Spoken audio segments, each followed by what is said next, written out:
welcome to the American Concert Podcast. Monday night, we are back a few minutes late, but for good reason, I should say, and not for a fun reason, mind you. I'm literally running back from like physical therapy over here, which you would think all these years of playing soccer, I would have more acts or exposure to this. I've been lucky enough not to, but as you get older, Gally, things go south. So more than a weather update, I can give you a shoulder update. I was just going to ask, what is it you're doing the work on? It's the shoulder, which affects the bicep and the arm and stuff like that. So having to do this physical therapy thing now to get the shoulder back to functioning properly. But right now it is sore as you know what. So it should be an interesting show. By the end, I might be in pain. We'll see. They got how it goes. They got you doing the little gestures up against the wall so you can strengthen the muscles. You're going in and out with it. You're talking to a guy who has about a scar about that big. Oh, really? Yeah, it's a bunch of different things. You lay down, you pull this, and that's the thing. I've hated even stretching during playing. This one is even worse. No, laying on your stomach. No, not yet. Not yet. Don't scare. Don't spoil it. Spoil it. Oh, it's gonna get. Let me tell you, I could have saved you a shit ton of money by sending you the photocopied versions of the take-home freaking exercises. Then we could have got you a yellow band and a purple band and a blue band. And as long as you went every 2 weeks, I would have saved you about $1,800 in copays. Yeah, probably. I do have the bands and everything. So it's just like a bunch of different stretches and stuff like that. And I just honestly, even in the younger playing days, I hated stretching. And you could, when you're young, you can get away with not stretching properly. And then I found out the hard way, as you get older, if you do not stretch, those hammies and everything like that go as hell. Goto says, nice and tan. Yes, back from the vacation. Couldn't really swim, if you will. But yes, it was a nice getaway. Good soccer to watch during it and stuff like that. It was exciting. But how are things with you?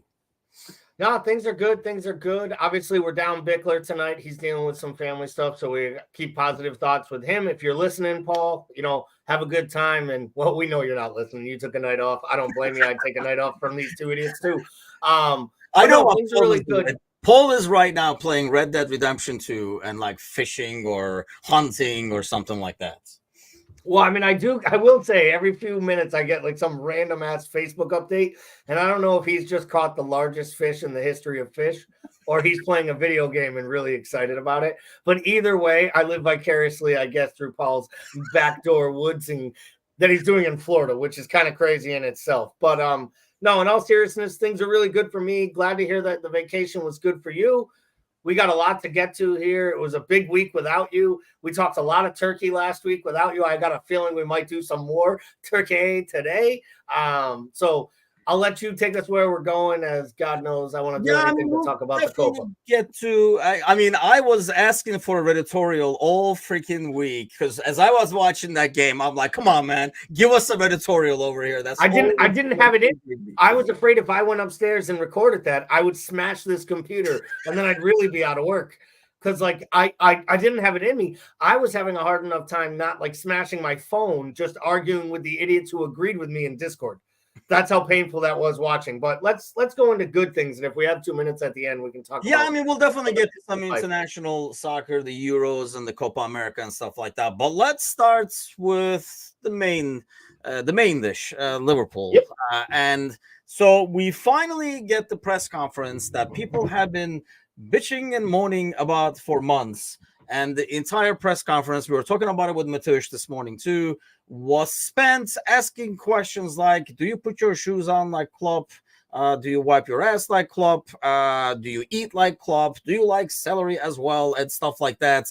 And none of the questions, except the one that came from Chris Paycheck that he got smashed for in terms of formation, none of the really valid questions were asked for the most part. And I think even the ones that were asked were just punted away. But what is your biggest takeaway? Let's start with Slot, because obviously Hughes was there as well. So we'll talk about that bit separately, because I always felt like we got more info from him than we did from Slot. But what is your initial reaction to the press conference?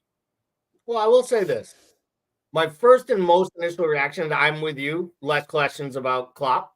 Like, can we just not talk about Klopp so much? And I saw that repeatedly in the comments because I think that's like almost like a consistent feeling for the supporters. We went through 3 months of saying goodbye to the man. Can we just let him go? Like, can we get him back in 5 years for the 5-year reunion of the championship team? We can have our moments where he's up in the crowd and we clap him off right in the director's box. Yep. But like, we don't need to be talking about him on July 8th like he's still in charge or like he has been gone for a decade and we're, missing the days of Kenny Dalglish, right? And like these things. Like, so I understand where you're coming from. What I will say about Slot was I thought he was really, really good at not getting defensive about all the questions about Klopp. Because I think a different manager would have been like, why are you asking me about the old guy? I'm here to be the new guy. And like almost like I thought he did a good job of answering the questions, but also deferring to the idea of like, when Jurgen came here, he said he was the normal one. How do you respond in your first press conference? And he's like, was he that normal? He was a wonderful manager and he won a lot. And I just hope I win a lot. And if I win a lot, people will like me here. Like, and I respected how he deflected, how the questions were about Klopp, but tried to make his answers about how he would be different or the way he thinks. And for me, what I got was I felt like he did have an organized way to answer his questions. And I think he's going to be good with the media, even when the questions get hard and when times get tough. So I think in some ways I heard some things I really liked. I'm just really felt like the interview was like this press conference was easier than the interview we thought was too easy because it was scripted. This was almost like easier because they were just throwing beach balls at him. And yeah, I do agree with you though. He was smart in terms of how he handled those beach balls. And, instead of just saying, he was able to kind of take the question, fluff it up a bit more to make everybody, all the club lovers happy, and then present it in his own format. As an exact example, the one question that hung with me the most of all of them, and I went back and listened to it today because I knew we'd be talking about it more. I just wanted to be kind of like sure myself up on it. But when he was asked about the city and how Jurgen connected with the city, and how do you plan to connect with the city, and how will you do it so quickly? And I wanted to be like, if I were there, I would have yelled out like, hey, bleeping moron. Jurgen didn't connect with the city in the first 3 months he was here. He didn't even have a place to live. He had to move into the old coach's house because he couldn't even find a house. He was coming in with such short notice.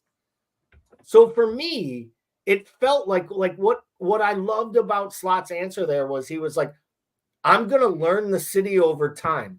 For now, I'm trying to learn the players, and I have 2 months to get them ready to play meaningful football matches. And I'm pretty sure the best way to win over this city is by winning. Yeah, that's every city, isn't it? But it is. But what I liked was he didn't go down what I would have expected a manager who was overwhelmed by that question or overwhelmed by the spotlight of Liverpool. I would have expected them to be like, I know this is a hard-working city, and they have the ports, and they have the this, and we had a big election yesterday, and I'm going to find my way. And like, he didn't do that at all. He just said what supporters should want to hear. My first goal is learning my players. My second goal is putting a winning product on the field. From there, I think everything will kind of find itself. And I thought he did a good job of avoiding the minefields that were put out in front of him because I think they were softball questions meant to write backstory newspaper articles about him. And I don't think he gave any of those writers those articles to write. No, yeah. I mean, Brian Shelton says it was a trap question. There were a lot of like trap questions in terms of trying to get him to say something maybe that doesn't sound right or get lost in translation and stuff like that. Like silly questions like, how did you feel when you got the phone call and stuff like that? I mean, like, it's like, oh, come on. I mean, like, this is what you waited months for. We were better off not having this press conference, to be honest with you. We just know just as much as we did for the most part. We're just kind of like feeding off of like the impressions we got and the tone we got off of them. Except for that, we thought he played a 4-2-3-1 till someone asked him, and he basically bitch slapped that. Yeah, man. that It was like, Chris hey, Page, and I think that was case. the first legit question that I was like, okay, yeah, let's have an answer, and then he slammed that one down. So just as we still talk about Istanbul and our 4-0. See, those are different. Those are moments, though. Like we do not sit down and talk about. I just don't understand the. It's like going to a date and spending the entire night talking about your ex. It's just like no one wants that. No one wants that. Your date doesn't want to hear about your freaking ex. So why ask him about those constant questions? And I think he knew what's coming. I'm sure the media people are like, hey, this is what they're going to want to know. This is what they're going to ask. I personally expected. I mean, we always talk about with my brother how should be like a bad mix of like media questions, like two basic ones, right? I expected better from, I guess, like the Liverpool media, but they were like pretty much standard issue questions. Bigler is in the house, about to get kicked out of the hospital. So hopefully everything is going well over there. The visiting hours end at 8. Troublemakers stay till 8:15. And once they find out that you listen to a podcast as you're there, it's only going to get worse. He says, thought the answer to 4-2-3-1 was a perfect non-answer. He did not commit to any of the stuff, like any of the tactical stuff. He did not commit to any of the positioning stuff in terms of like Gakpo and Trent. And I thought he played that well, where he kind of said, I have a plan, but I'm not telling you the plan until I tell them the plan, kind of thing, especially for Trent and Gakpo, which are probably the two biggest questions right now. I thought that was a perfect cop-out, if you will. Sure, and I agree. And I thought the way he handled have you talked to any of the players when he asked about Virgil and Salah, and he was like, yeah, I talked to him. And then someone was like, are you concerned that they have contracts that are up? He's like, no, they're both committed to being here. I think they want to be here. And then they were like, what about your captain? Are you nervous about him? He's like, he's got to worry about trying to win the Euros for the Dutch. And that's my number one goal right now. And then they were like, and he paused and he was like, I'm Dutch. Like, I want them to win the Euros. And then when they get back, I want them to win here. And I thought it was great. And then he took the little dig in and was like, I hope they meet England in the semis, and then France in the finals. And I was like, ooh, he kind of like, I thought his personality came through a little bit in this press conference, but I also thought it came through as like, I'm a leader. This isn't too big for me. This press conference isn't too big for me. Your stupid questions about Jurgen's toothbrush aren't too big for me. You're not going to get under my skin. You're not going to get me to sit in my chair and bristle or like, because I do think some managers would have struggled with that press conference, having it not be all about them. Oh, okay. In that sense, yeah. And I thought he did such a great job with that and kind of understanding the moment. And I think it will get better. And I thought Hughes was really good, even though he said even less. But I actually thought he was good in like the things that I heard from him as well. And I liked how they were at the desk together. And I liked how it never felt like one of them wanted to talk over the other one, like they weren't on the same page. It did feel like, for all the worries about head coach versus manager, these two guys look like they want it to work together and are excited to work together. And that kind of came through in the press conference as well. Yeah, you could kind of get that sense that this is a good working ordeal, right? Like everybody's happy. That's like the vibe I got, I guess. Everybody's happy in terms of where they're at, what they have to do, what their job is, and they're kind of like liking how things are and how things are going and how things are, I guess, structured, I guess I should say, because they seem to be like Hughes and Slot, because he did get asked about that, and he said that's what I'm used to, being just a coach, if you will. So like it felt like everybody is very comfortable in the situation the way things are. And this is like, one thing that I did think about actually, especially like, James Pierce would be a good example on that one. But Liverpool-based reporters are trying to get on Slot's side. Yeah, maybe they were like, hey, here's a beach ball, slam that thing down kind of a deal, and ask them some really easy questions. And the ones that were kind of tricky, he was able to sidestep really easily and just I think it helps that nobody's there, so he can't answer. He's able to say, "Well, I gotta talk to transfers, or I gotta talk to like we'll see when your dad comes home," kind of like an ordeal, and just kind of like punted things away. And I think that kind of like worked in that sense. But at the end of the day, we did not really find out much about the No, questions that we're nothing. looking for answers to. So let's switch over to Hughes, where he did talk about, I mean, he kind of played the normal thing. First of all, let me ask you this. When he talks about the timeline and he talked about the Euros and Copa America and then the Olympics, I don't know, like, I know unless we're getting a sign a sprinter or something like that. I don't know how many people are going to the Olympics that were our target, but he mentioned like the main events would be in August. Do you think that's him just punting it away so that he doesn't have to answer that question for another month? Or do you think he's being honest in terms of the strategy? I think there's a little of both there. I think it is one, him setting the tone in case there isn't going to be a ton of business done this summer. And that might be the plan. And the plan might be to bring in players later in the window because they expect for prices to go up on the big tournaments and maybe there to be some deals or bargains for players that are available come the end of the transfer window. I also think that this probably means there aren't the 3 to 4 new signings that we kind of thought might be coming and that they're not going to be coming early and often as we hoped. I think someone in Discord the other day when I made a comment, maybe it's only one, maybe no signing, someone said, I think we still get 2 in. Maybe we get 2 in, but those 2 probably come in August and play a role late first half, right? Like in the old days. And who knows? Maybe Slot believes a player can play.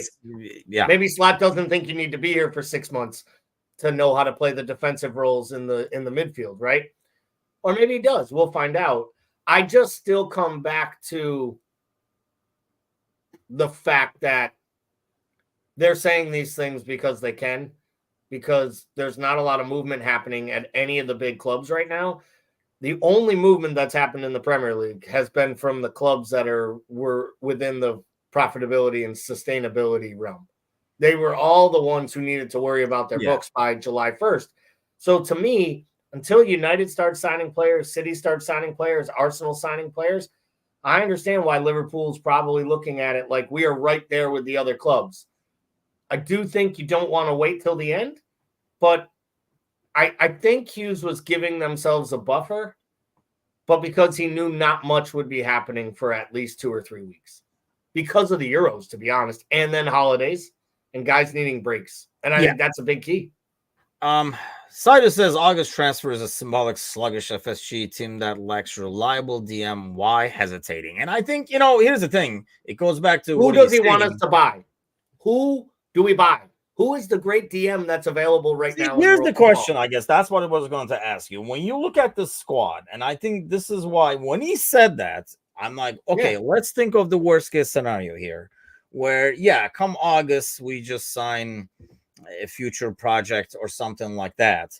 How do you view this team right now? Because as I look at it, in some ways, it's a huge unknown similar to last season. Because when you look at the team right now, or when you look at last season, I mean, you kind of look up and down that squad. And despite making like a title run, like a quad run, all that kind of good stuff, I mean, how many players can you really pick that played their peak where you were like, oh, we wasted a great season from so-and-so? Mo had such a season. This guy spent a season and we wasted that. I mean, we were talking about Mateusz this morning as well. The only players I can really think of who had a really good year is probably Kwanzaa, right? Because we didn't expect it, or most of us didn't even know who he was. It's not a waste. And then you have Elliot. Who kind of had most of his performances off the bench and played well. And, that was a nice surprise, the young player and stuff. Really, when you look up and down, can you think of another player that had like a great season that we're like, oh, we wasted it. I don't know if we're going to get that again. I feel like it's a whole squad of so much potential, but did not really get there. So maybe no moves is not such a bad thing. My whole argument will come down to is if nobody leaves, nothing is needed to be brought in. And I'll stand on that. If you Center keep back? Diaz, it maybe a center back, but even then, you have replaced Kwanzaa ultimately in the depth chart to replace Matip. So you have Gomez, Matip, Kanate, and Virgil. Feel like you got four. I guess, yeah. Okay, so you're backs. counting Gomez as a center back. And I've had that question before. If you don't, then maybe you need another center back. So maybe it's a center back. But can you buy a center back if they believe that you think the 18-year-old is good enough to supersede, your French, your center back from France? I think, like, going back to what you're saying, you're not going to get a key guy, right? Like, you might get, like, depth guys, but not somebody that, Saidi or somebody is going to be really excited about. That's my point. So why would I run and go buy all these players? Like, we talk about it. If Tsimikas stays, you have 3 left backs in Gomez, Robertson, and Tsimikas. If Bradley's healthy, you have Bradley and Trent on the right and Gomez still there as an extra cover. You have this midfield that is really deep. Granted, we lose Thiago to retirement, and sure didn't play 6 minutes. I thought he was retired last year, but yeah, I see. Yeah, exactly. It felt like he retired the day he came here, and then took a bunch of money in between. But if you really think about it, you're adding depth into this squad with Kai Gordon. You're adding depth into this squad if you keep Carvalho. You're adding depth into this squad if you have a healthy Ben Doak actually giving you anything at the senior level. And then you have more youth players coming up, plus the young kids. So to me, they're still there. They have to sell some players to create some spaces in this squad. And maybe, I think Bickler said this a few weeks ago, maybe Arn told them, I think we have quite a bit enough. And if there's a player out there you love, go get him. And if not, I'm good to fight with this team. Let me figure out what I have. He hasn't even had a full training session yet. And we're trying to figure out what he needs to buy. He might be telling him, I don't need anything. I need time with this team. I mean, Sergio says, why would we need to sell? I mean, here's another thing. Like, you can't have 50 people in the squad. So you do have to, I mean, there is, like, a depth chart, if you will, that you have to look at. And yeah, I mean, if you're looking at a young left back, well, somebody has to go. Like, there's no point. Either like Costas goes or somebody goes. If you're looking at another midfielder, well, somebody has to go, I still feel like, because you have a lot of people in there. The issue is, none of these, I mean, I don't know who this reliable DM that is out there is, unless you're spending big money and getting a defensive midfielder who is going to be a guaranteed starter, no questions asked. I don't know if there's, I'm not saying we don't need anybody. Don't get me wrong. Yes, I would love to get, like a top end defensive midfielder that can be a guaranteed starter. Like, right now he's signed, so we're automatically putting them in the starting 11, no questions asked. Similar to what you're doing with Max, similar to what you're doing with Van Dijk and stuff like that. But barring somebody like that, I don't think there is a huge need for it, depending on who is gone and what slot wants to play. This idea, and I love that. I know people are coming in the comments, and I appreciate it, because we say to you all the time, if you want a player, give us a name, and when they actually do, we appreciate it. But, like, do you want Joshua Kimmich? Because that's the best defensive midfield option probably available that people have talked about being available. Would you pay 55 to 60 million for a player that Bayern feels is surplus to requirements? Like, would you want Josh Kimmich now? That's what I was just. I don't know. That's why I'm asking that's why I asked you the question. So he's 29. So for 50, I'll buy it. You would. So you like the player? Because I've been up and down on him. I've seen some really good things. I almost feel like he's a player who looks better for Bayern than he does for Germany, which is usually the opposite of what happens. Yes. German players are so good for their country. But do you honestly believe that he's like worth that much money and would be a good signing at 29-30? Because to me, that's the best name I've seen. Age, right? That's where I was coming to with that age and the requirements. And I just don't know how that could be. I feel like there's this idea that what we see and then we hear a rumor and it's like, you got to go get this guy. And I just think, like, at this point, are we sure? And I think Sir Z mentioned Ederson from Atlanta. 1 year, played really well in a medium level side. They're very good, right, in Italy, and they play good in Europe against teams they match up well against, but they're not like top level talent. Are we so sure that Ederson walks into the Premier League and is a and becomes Rodri? I'm not. And they want 50, 60 million for him, and the kid's done nothing. But were we? I mean, he came with a good track record, but he was coming from the French league when we brought Fabinho. I think if it's the guy you feel like is the right guy and fits your, profile in terms of like the strengths you want, fits slot system, which we do not know. We know it's not 4-2-3-1. But apart from that, we do not know what it is. I think it really depends on that, because then you do play 40, 50, whatever it is it takes. I mean, Serzi is asking about, like Caicedo, we had the money. I don't think it's a money issue. It's a matter of, just because you have money, you don't want to waste it. Ask United fans, right? I mean, just because the funds are there, if the player is not the right fit, I don't think we're going to get outpriced from someone that we really want. It's just a matter of, like, does this system require a certain player? But I do think that if this squad needs anybody, to be able to use Mac where I feel, and I think we all agree, like, where he would be the most useful, and not as a 6, and Endo himself pretty much saying, I'm not playing every freaking game. We do need somebody who's going to be reliable in the sense that you can pencil in as a starter over that. That's probably the biggest need, and perhaps really the only need, because you made a good case for the center back issue. I'm not saying it, and I don't want you to think like I don't want us to buy a mid, but like the whole Caicedo thing, it wasn't one good year, it was 2+ good years in the Premier League, proving that he fit into the system and continued to improve. 2, it was the promise of his improved skill sets that he showed, and his age at only 21 years old when they were making that $105 million bid. And it was fun to clown on Chelsea for the first half of the year for how bad Caicedo was. But as soon as Enzo Fernandez got hurt and was out of the picture, Caicedo became the second best player to Cole Palmer at all of Chelsea. And it's also funny, over the last 10 matches where they won 8 and drew 1, and got themselves all the way to close to and finished 5th, Caicedo basically was their second or third best player, and he was the engine in their midfield that everyone thought he would be. And I think as years to come go, Caicedo is going to come good as a great signing, and they'll be happy that they waited it out and saw it through, and that he was an idiot and turned us down to go there. I think he would have had a much better season playing with us, because there would have been better talent around him, including McAllister, who he knew. So the whole Caicedo thing of what was working doesn't really stand up to the argument for me.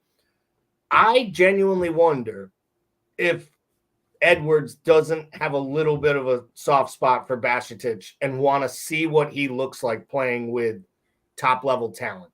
Because I looked it up today.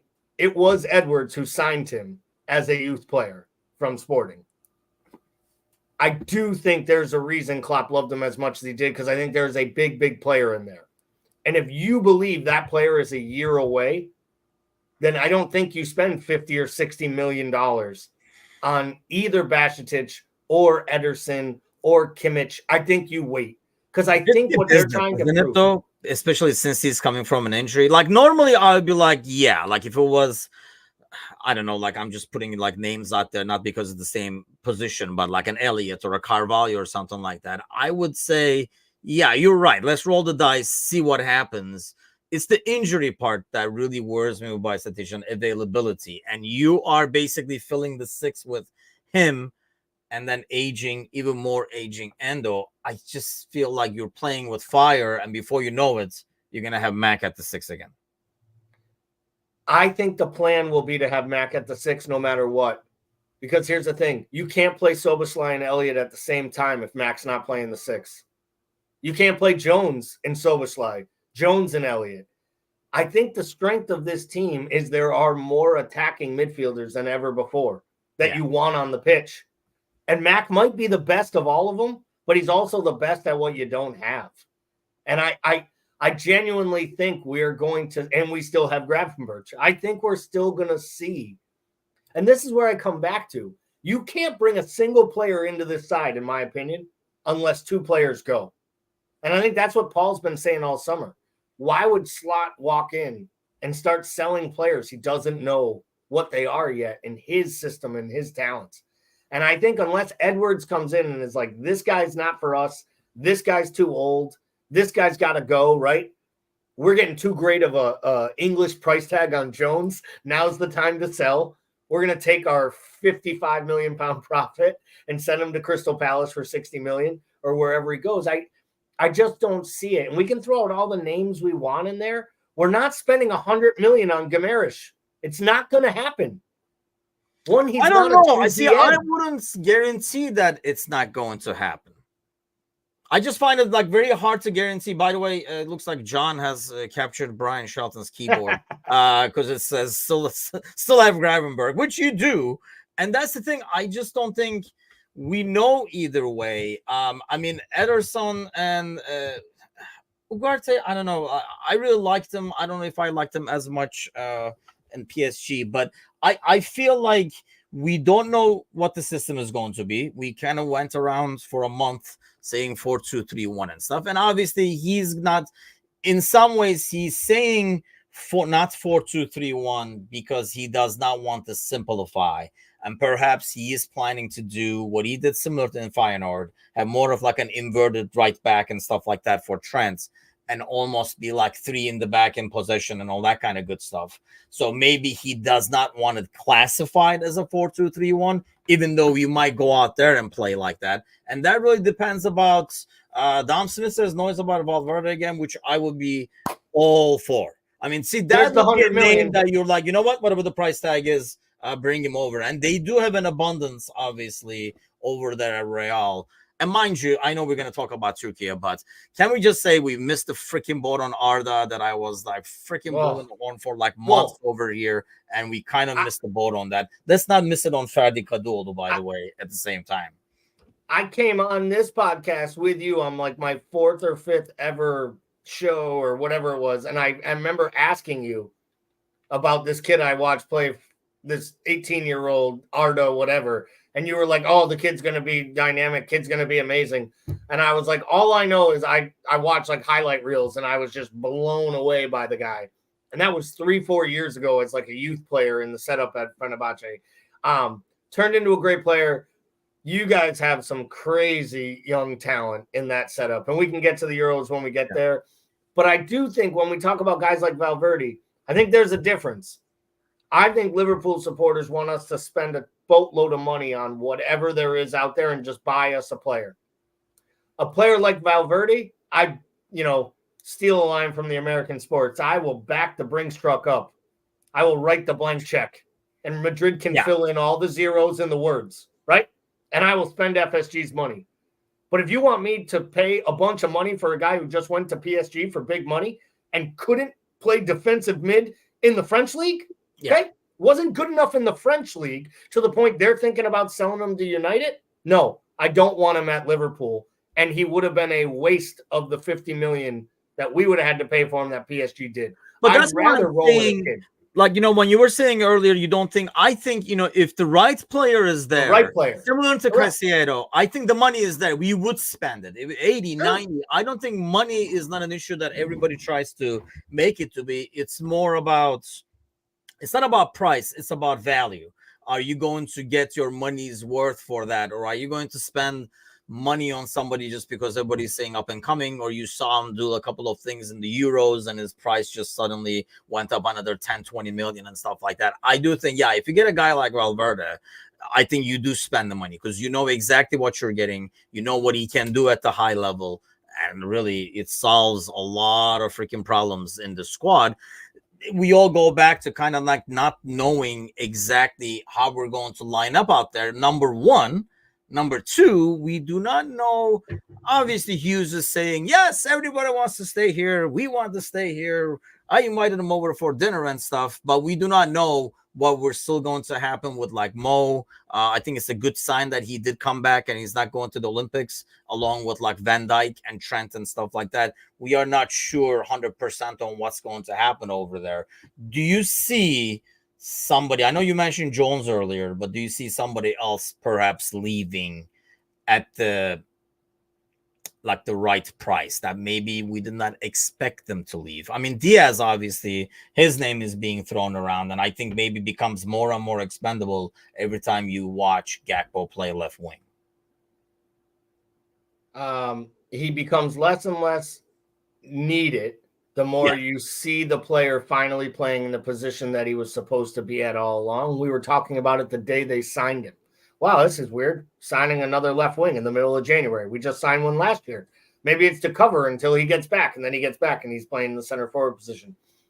To me, there's no question in my mind that when you watch Gakpo play for Netherlands, you see the player we signed and the reason United wanted him and why everyone was so upset when he didn't go there. I think that he should absolutely be what is on the left-hand side of our attack. I think if anything else, it gets him and Darwin on the pitch together. And at times last year, at the end of the year, I thought we started to see that look better, the two of them playing together. Because I think what Gakpo does is he's so composed and he's so calm, literally, that I think it allows Darwin's chaoticness to almost work off of him being in the right spots. So when he makes runs, I think they have a chance to play off each other and be a much more dynamic duo between the center and the left, and occasionally swapping flanks and interchanging positions than Diaz ever does, because Diaz is the only player on the field who is less reliable than Nunez for being in the right place or the place he's supposed to go, because his brain is like, Wile E. Coyote, and he just goes bouncing off a wall in a good way. And when you watch him for Colombia, you can see it. I mean, everything good happening for Colombia at the Copa is happening. And he has free reign. He's like, go wherever the hell you want. Because he knows that James Rodriguez is just playing the 10 behind him, pulling strings. Yes. And they don't have a real striker.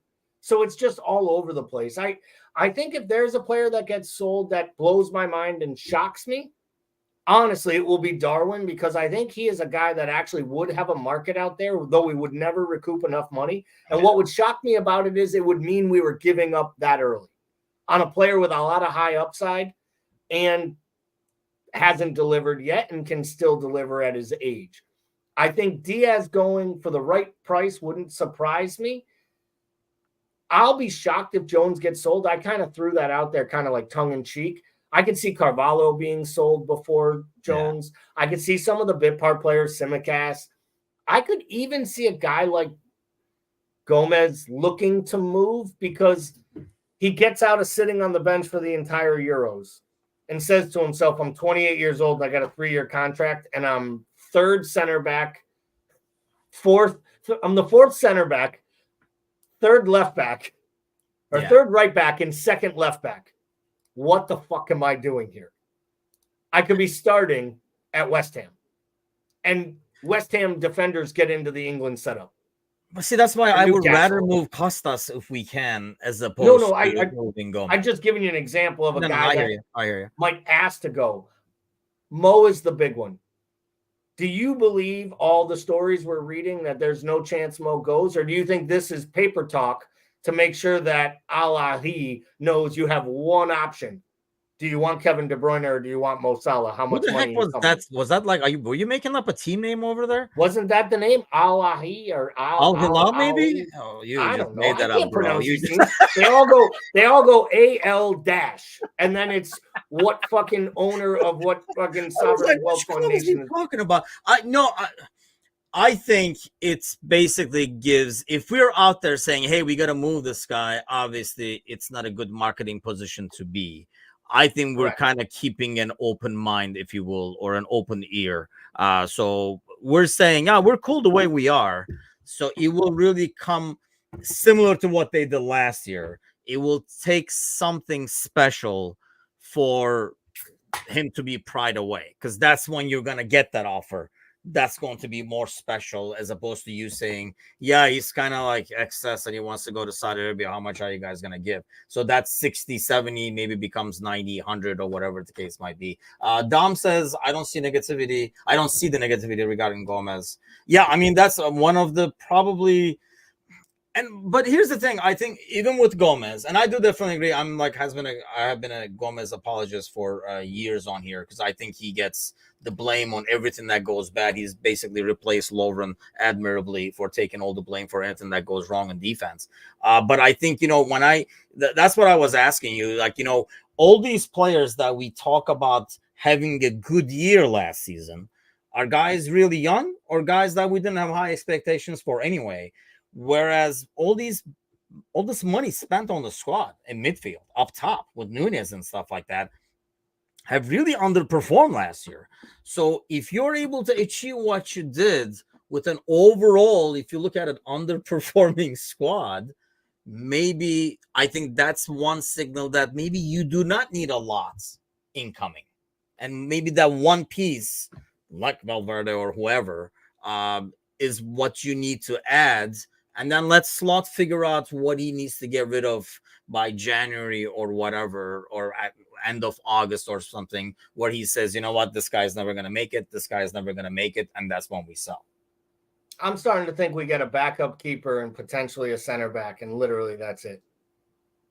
That's what I'm starting to think. I do think there's going to be incomings. You're more like you're going the pessimistic way. I mean, I don't even know if it's pessimistic per se, but you're more thinking the safer route. Well, I'm just thinking 2, 3. And when I look at the squad, I don't think they're going to sell any of the midfielders. I don't think this guy's going to sell Curtis Jones. I don't. I really don't. I think Curtis Jones offers you too much depth. He's homegrown. That's a huge advantage when it comes to registering players and additional players.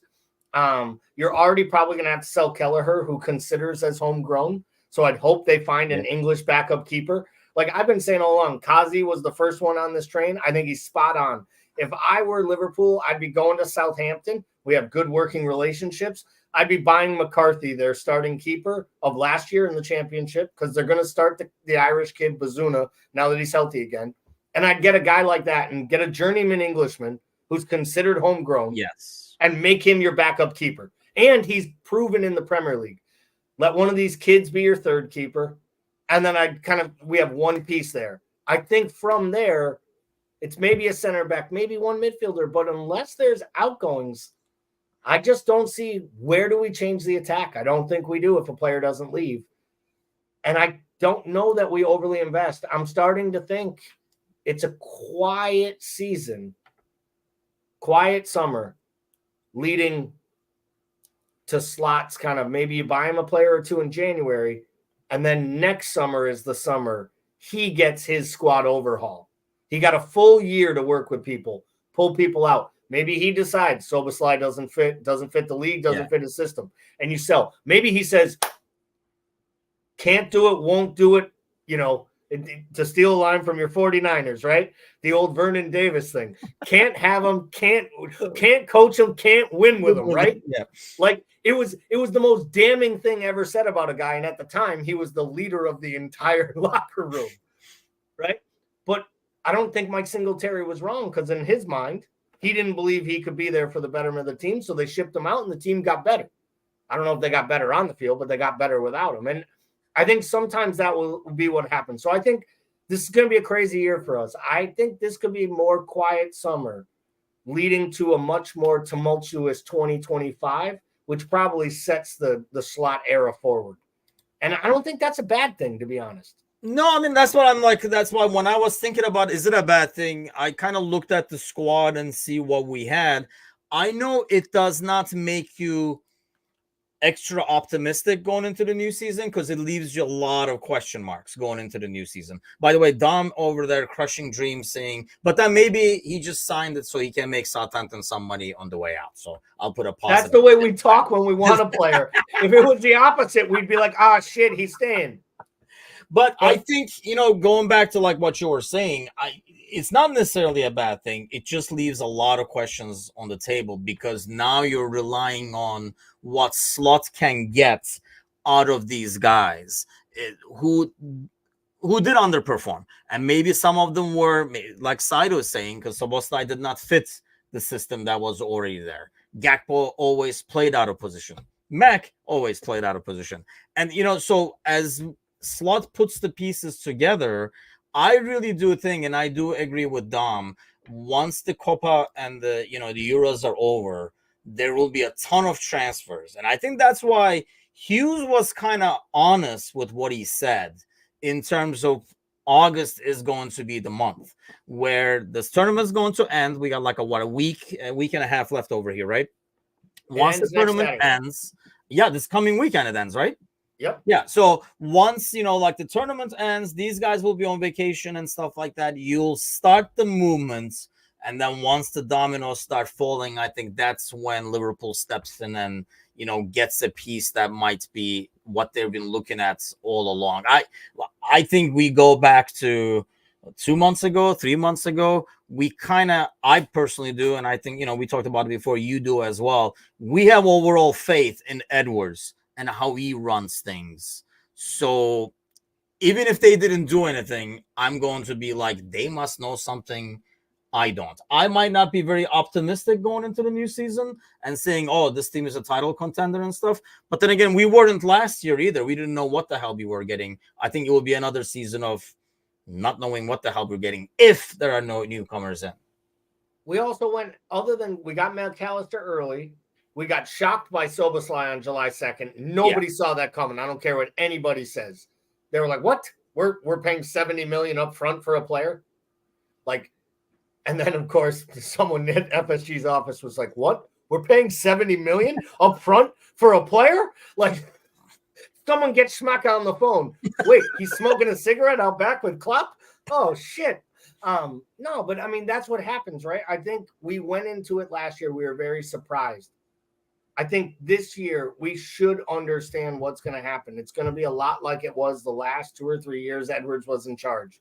We'll probably sell 2 or 3 players where we're like, what did Edwards just get for that player? Yeah. And we'll probably buy 2 or 3 players and we're like, who the hell did they just buy? And why didn't we hear a single bleep about this person's name in any of the tabloids? And it's like, because that's how they do business. And maybe that will be Ederson. Maybe that will be Koop Myers. Who knows? Maybe we'll be the team, the miraculous team that jumps in and brings in Frankie de Jong. Like, who the knows? Yeah.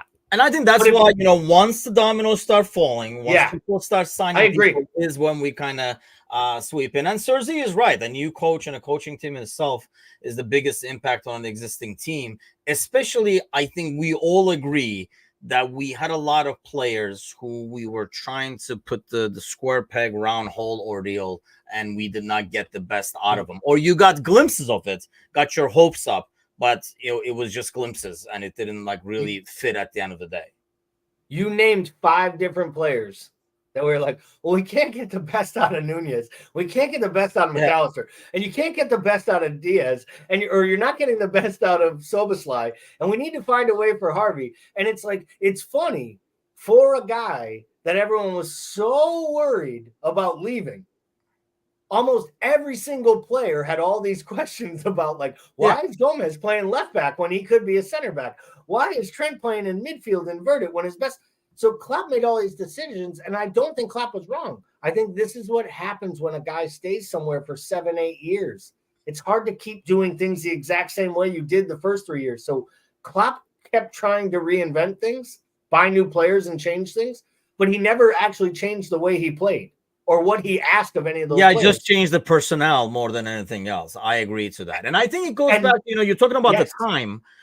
I think it also goes back to similar to maybe the confidence we had in Edwards. Whatever Klopp was doing, everybody was always like, well, you must know something. We don't need him. And then, we kind of went with it. Whereas, I guess we have the same thing with Edwards now. Hopefully he knows what he's talking about. But definitely it was good to kind of hear from them, but I kind of knew we were not going to hear anything. I hope all those people waiting for the press conference is all happy and smiling now that they found out how he felt when he got the phone call about Liverpool and stuff. But real quick on the way out, let's touch up on the Euro and Copa America. We're obviously in the semifinals. If you got into the England chat, we would probably go on forever.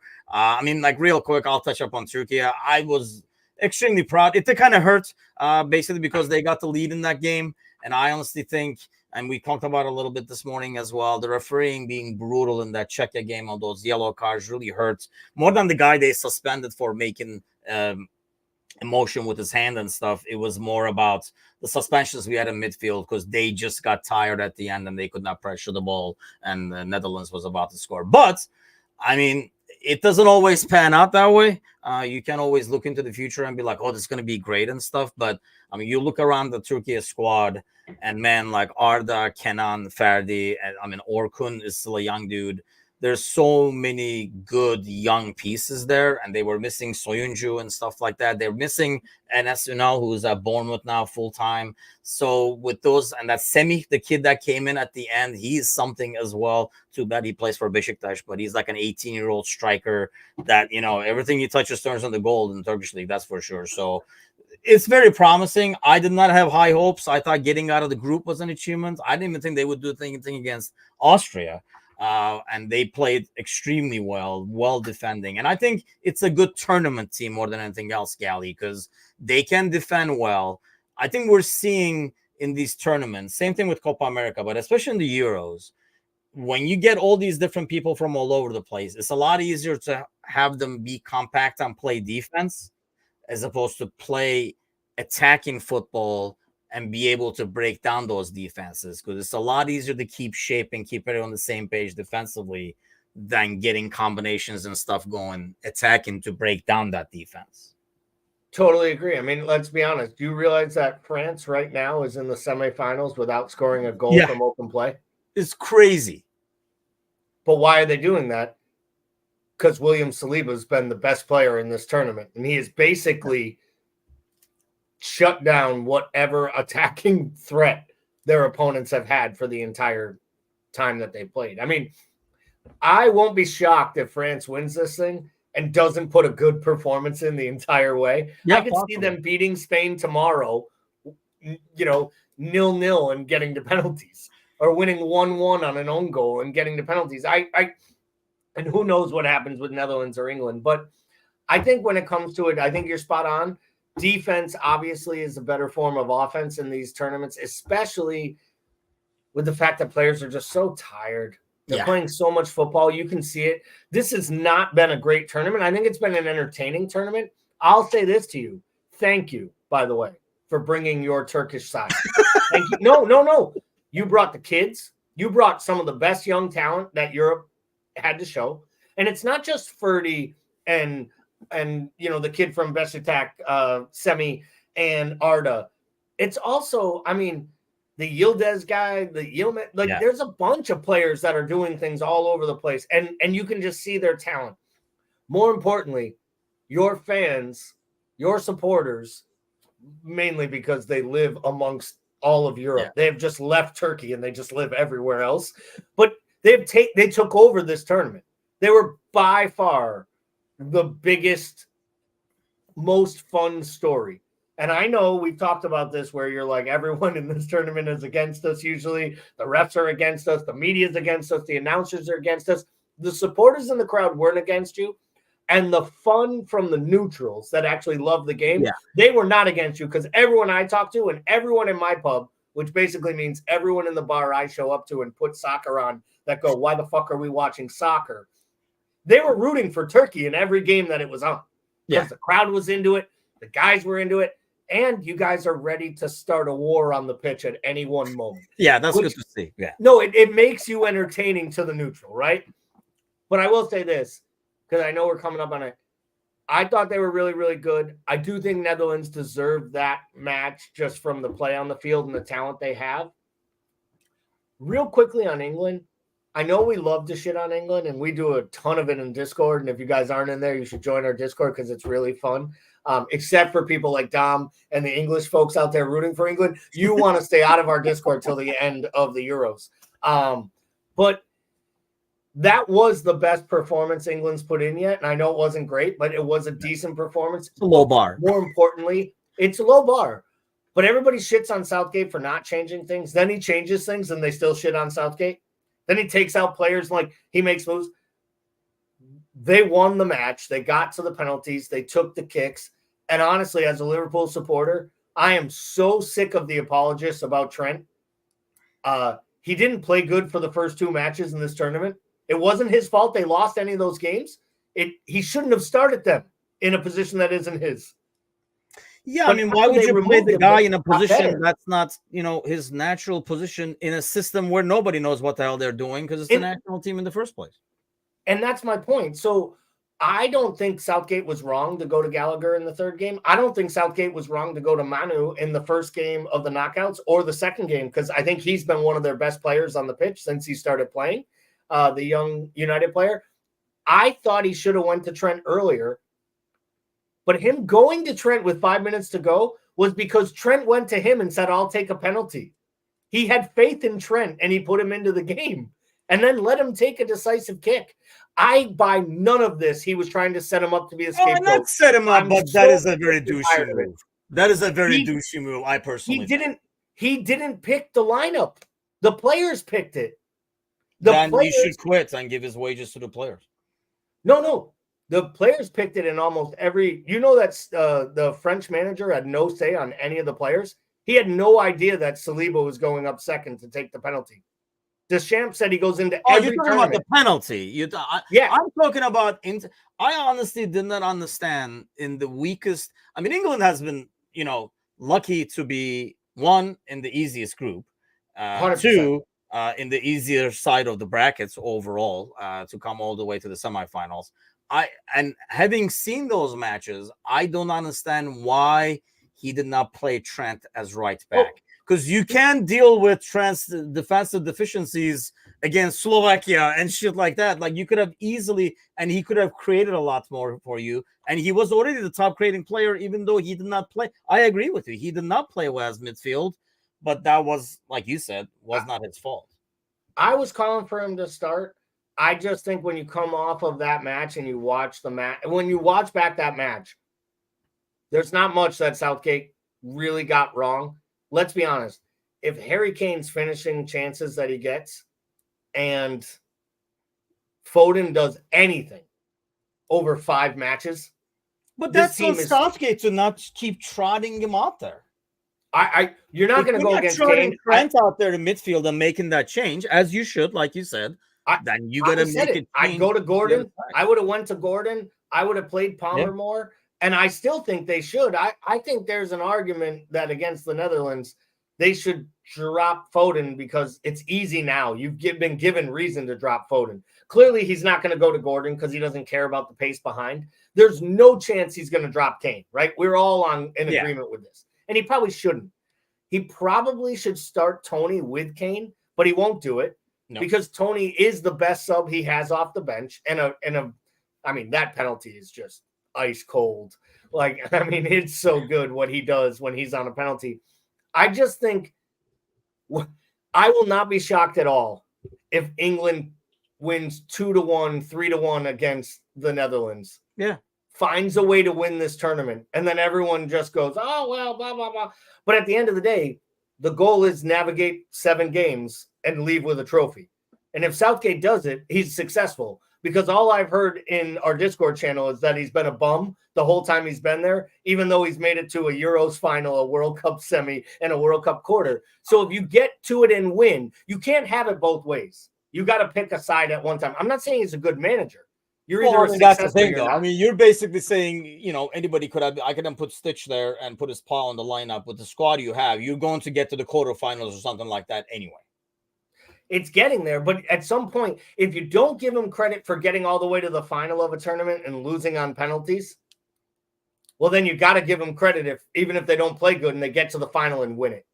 Because he's gotten no disagree on that one, Dan. Because I kind of almost get the feeling, and as you watch this team. And I agree with you. We talked about this in terms of he went and we were kind of praising him that he picked on form as opposed to being like regulars when he picked the squad to go there and stuff. But I would argue that this team is kind of moving forwards in terms of, because of the quality it has and not because of Southgate. And almost, I agree with some people that it's almost semi despite Southgate. I just feel like that's so harsh because, like, for history. Yeah, I know what Like, you mean, but he replaced Big Sam, who replaced Roy Hodgson. I mean, Big Sam was there like a week, wasn't he? But the point is they were going from direct Big Sam ball to what ended up being Southgate. And I understand people don't like it. It's pragmatic. It's boring. But at the end of the day, when you get results, right? It used to be all you need are results. Get results. Because I'll tell you this right now. If you tell, I can't tell you the last time I saw France win a game that was enjoyable to watch. No, that game, Jesus Christ, it was like, yeah, there have been some like really hard game, which makes Turkey look so good because there were some games that were like watching paint dry. I honestly think though, if England is in a tougher group and is on the other side of the bracket, I don't think they get far with Southgate is not going to win you games. Can we say that? Like the players are the ones winning the games. So let's get predictions on that one real quick then. Semifinal. France, Spain. I'm gonna say France, and I think it'll be a slight upset on the field. But I think France has the mindset to win it. I still think Spain are a bunch of young kids who probably should have got outdone by Germany, and Germany was hard done by that non-penalty. Yeah, I do enjoy. At least they're fun to watch in terms of Spain. So I would rather have. I will be rooting for Spain, but I agree with you. I think France that will be that one. I'm pretty sure there'll be English refs in that game, so it will be ruined. It will almost by have Anthony to be, Taylor. I think, right? Because they can't be on the other side. England, Netherlands. I am gonna say that England pulls it out, and I think part of that is purely so that I have the enjoyment of watching Saturday's final, knowing that all of England is more nervous about it than me. Mind you, by the way, kudos to the Euros for not doing the stupid third place game because it's like the most useless game. Because I noticed Copa America is doing it because there's a game on Saturday. But I do think England, this is the same thing again. I think I would rather, we have more boys and they're going to be playing. So I think I'd rather have Netherlands win. I know there's going to be a lot of hate on this. But I do think England pulls that off. They're just like, this. Who wins the final? Who wins your final? France. So I think I called over England from the get-go. Yeah, I think so. I think that's a good call. I think I said something similar. I might have said I think I'm going to pick England, but it was purely down to draw and just kind of shits and giggles. I think now after watching it, I think France wins it, and it'll make me just sick to my stomach one more time when I have to like watch that France team. And can we just all be real? Mbappe's really, really good, but Dembele might be a better footballer. Yeah, I just don't understand why that dude does not start. It just does not make any sense. Anytime he comes on the pitch, France become a bit more fun to watch at least. But I think it's almost like you have two of the same guys on each wing and they want to do the entire thing because neither one of them really like passing much. But let's go to Copa America because I want to give you something that we're already over. Go ahead. Which is what's going to happen when Mbappe goes next year to Real Madrid, and him and Vinny Jr. are the exact same players playing on opposite sides who both don't like to pass and shoot a lot. No, I agree to that. So let's get to Copa America because I'm going to give you, I mean, it's been painful to watch. We talked a lot about it this morning as well. But predictions real quick. Colombia on one end, right? We're going with. Seems like an easy pick. I think Colombia should be the pick. Colombia should be the pick. I picked Uruguay before it started as my like dark horse to win it. But I kind of thought that the draw would be a little different for them and they wouldn't be on a side with Colombia. I was kind of hoping that would be the case.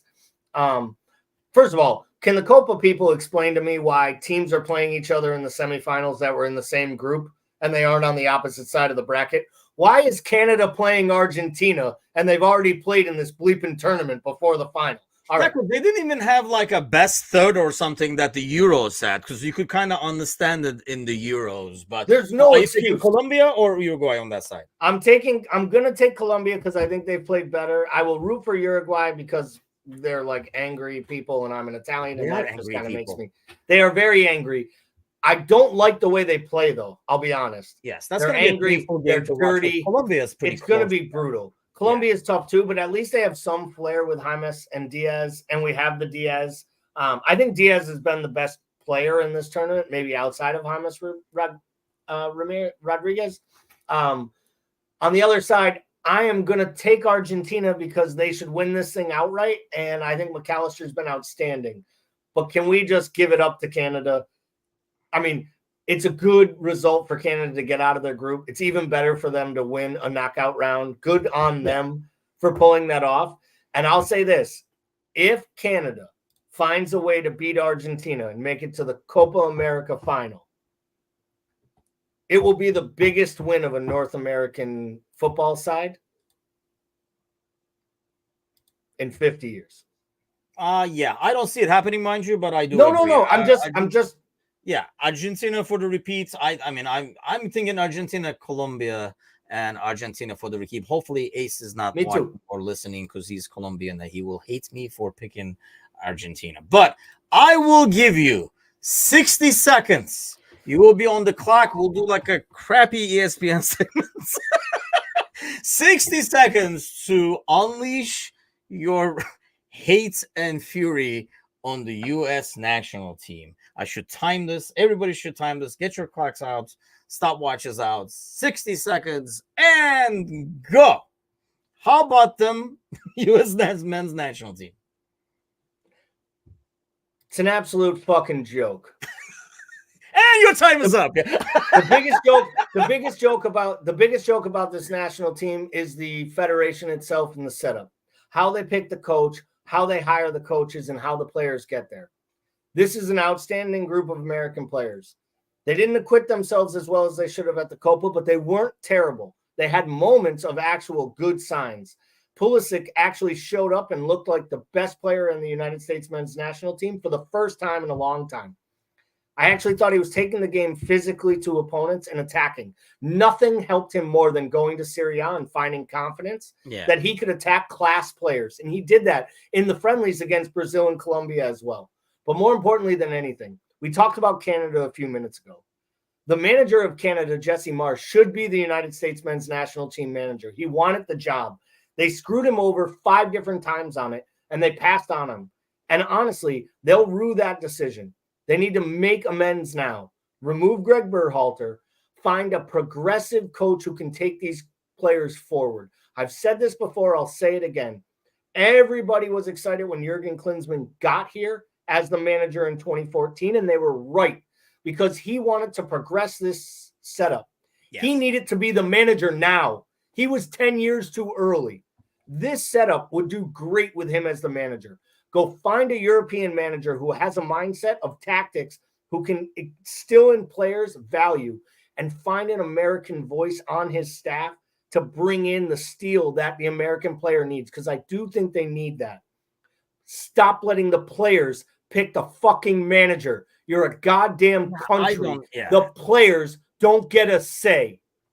And I think that's like probably, I mean, you're right. I think the setup is more at fault than anything else. But I mean, I don't know. And I think the only way to know, I think, Klinsmann basically laid the groundwork for these guys. The players you see now is probably thanks to Jurgen Klinsmann in the first place. Why they got there? To Europe and stuff. I mean, he went out there and converted some people and all that kind of good stuff.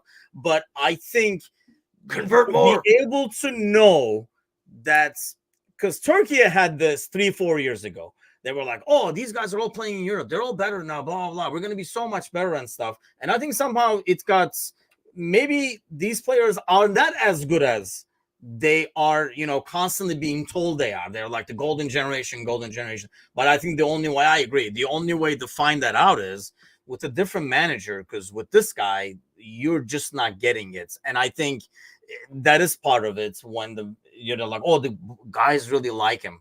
No one cares, in the great words of Layla. No one cares if you guys like him or not.